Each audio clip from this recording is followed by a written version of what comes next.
In 2009, just days after Rihanna and her then-boyfriend, pop star Chris Brown, were photographed seated next to each other smiling, this image was leaked to the public. In the early morning hours of February 8, 2009, Chris Brown and Rihanna left Clive Davis's annual pre-Grammy party. According to police reports, while driving home, the two got into a heated argument, which escalated into a vicious and violent attack. Chris Brown was arrested for assault and pled guilty. He would later be sentenced to 180 days of community service and 5 years probation. As the controversy swirled around them, it seemed like everybody had an opinion.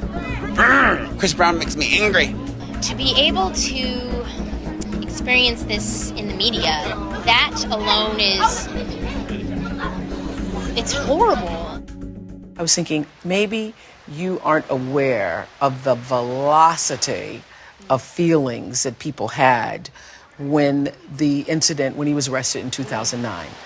I think it's kind of like this. The reason why a lot of women choose not to let their family and friends know if they're in an abusive relationship, because once you tell your mother, once you tell your friend, that's all they remember. Yes. So I think that when the world saw that in 2009, that's what stuck with so many people.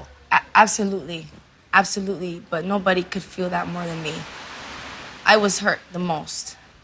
Nobody felt what I felt.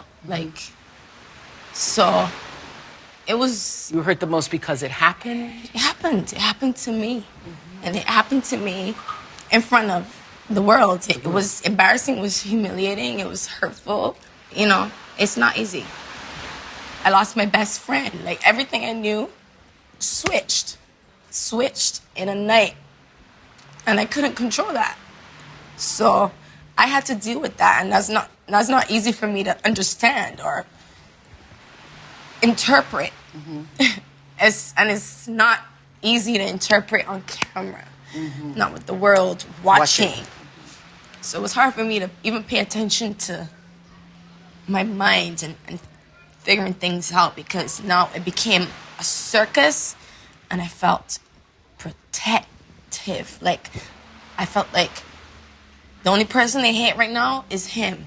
It was a weird, confusing space to be in, because as angry as I was, as angry and hurt and betrayed, I just felt like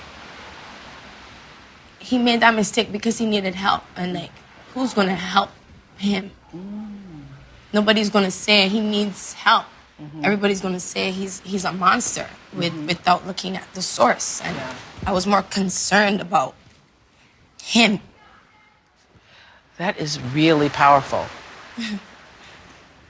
That's really powerful. That in that moment, I would have never thought that. You just shocked me. Because in that moment, I would have never thought that what you were thinking about is protecting him.